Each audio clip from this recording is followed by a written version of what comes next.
विक्रमगंज से शाहबाद को साधेंगे पीएम मोदी, देंगे 50,000 करोड़ की सौगात।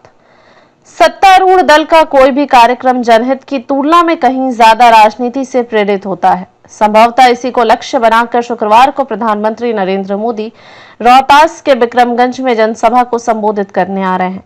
दरअसल शाहबाद क्षेत्र से राजग की आशा कुछ अधिक है। कारण राजग के लिए लगातार शाहबाद क्षेत्र की उसर होती राजनीति जमीन है।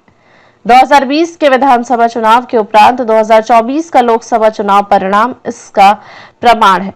इससे सबक लेते हुए राजग नेतृत्व प्रधानमंत्री मोदी से 50,000 करोड़ की परियोजनाओं का उद्घाटन एवं शिलान्यास कराने के साथ ही उनकी ओजस्वी एवं मार्मिक अपील से राजनीतिक जमीन को सींचने के प्रयास में जुट गया है।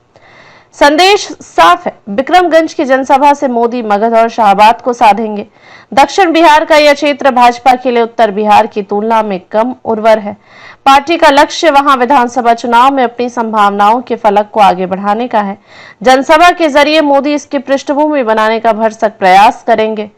भाजपा के नेता इसके लिए एक सुर में ऑपरेशन सिंदूर की आड़ में देश झुकेगा नहीं, बिहार का विकास रुकेगा नहीं का नारा बुलंद कर चुनावी समीकरण को साधने का हर संभव प्रयास कर रहे हैं।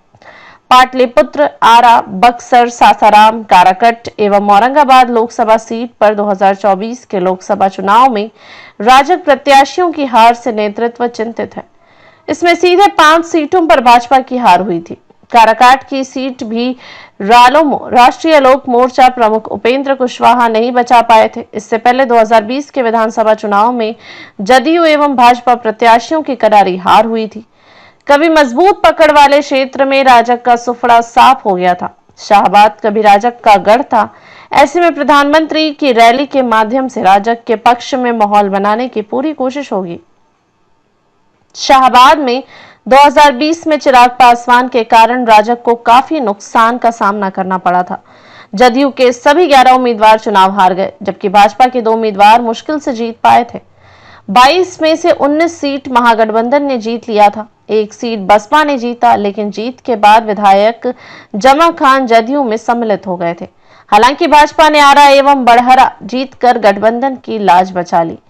नबीनगर में बनने वाले सुपर थर्मल पावर प्लांट की आधारशिला पीएम मोदी रखेंगे। इस प्रोजेक्ट के तैयार होने पर बिहार को 2400 मेगावाट बिजली मिलेगी।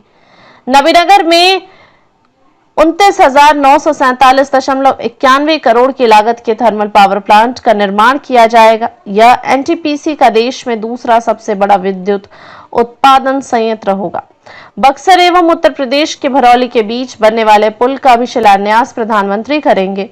गंगा नदी पर 3 लेन का यह पुल बनेगा, जो करीब 3.2 किलोमीटर लंबा होगा। पूर्वांचल और ग्रीनफील्ड एक्सप्रेसवे को यह पुल सीधा जोड़ेगा। करीब 368 करोड़ रुपए की लागत से यह प्रोजेक्ट तैयार होगा।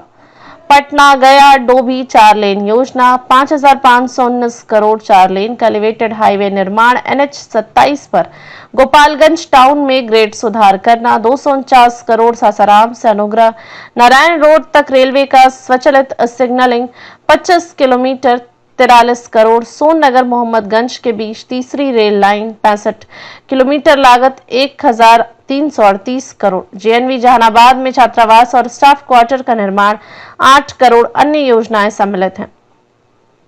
NH-119A के पटना आरा सासाराम खंड 4 लेन पैकेज 1 और 2 पर 3,712 करोड़। NH-319B के वाराणसी रांची कोलकाता खंड को 6 लेन का बनाने, पैकेज 2 और 3 पर 2,817 करोड़। NH-319B के वाराणसी रांची कोलकाता खंड को 6 लेन का बनाने पर पैकेज 6 और 7 3,177 करोड़।